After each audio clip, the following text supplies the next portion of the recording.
ఈ నెల 10వ తారీఖు నుంచి మీరు 15వ తారీఖు వరకు మన ధర్మపురిలో జరిగే లక్ష్మీ నరసింహస్వామి జాతర కోసం ప్రత్యేక బస్సులు నడపడం జరిగింది. ఈ జాతరకు సంబంధించి గత సంవత్సరం 130 ట్రిప్పులు ఆపరేట్ చేయడం జరిగింది. ఈ సంవత్సరం 147 ట్రిప్పులు ఆపరేట్ చేయడం జరిగింది. గత సంవత్సరంతో పోలిస్తే 17 ట్రిప్పులు అదనంగా తిప్పడం జరిగింది. అలాగే భక్తులకు ఎలాంటి అసౌకర్యం కలగకుండా వచ్చిన ప్రతి భక్తునికి బస్సు సౌకర్యం అందుబాటులో ఉంచడం జరిగింది. అలాగే వారిని క్షేమంగా ధర్మపురికి పంపించడం జరిగింది. అలాగే తిరిగి వారిని మళ్ళీ ఆర్మూర్ పరిసర ప్రాంతాలకు తీసుకురావడం జరిగింది.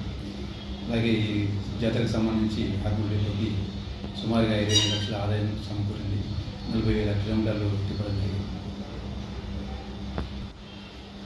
ఈ భక్తులకు ఇబ్బంది కలగకుండా దగ్గరుండి పర్యవేక్షించడం జరిగింది. అలాగే ప్రయాణికుల రద్దీని బట్టి బస్సులు కూడా అరేంజ్ చేయడం జరిగింది. మరియు భక్తులు కూడా మన బస్సులో ప్రయాణించినందుకు వారికి ప్రత్యేకంగా కృతజ్ఞతలు తెలియజేస్తున్నాం. అలాగే ఇక ముందు కూడా ప్రయాణికులు భక్తులు మన ఆర్టీసీ బస్సులోనే క్షేమంగా ప్రయాణించి వారి గమ్యస్థానాలు చేరుకోవాలని కోరుకుంటున్నాం. ఈ జాతర ఆపరేషన్స్లో మహిళలకు ఉచిత ప్రయాణం కూడా అందించడం జరిగింది. వారి ఆధార్ కార్డు పైనే ఉచితంగా తీసుకెళ్ళడం జరిగింది. అలాగే ఓన్లీ పురుషులకు మాత్రమే టికెట్ తీసుకోవడం జరిగింది.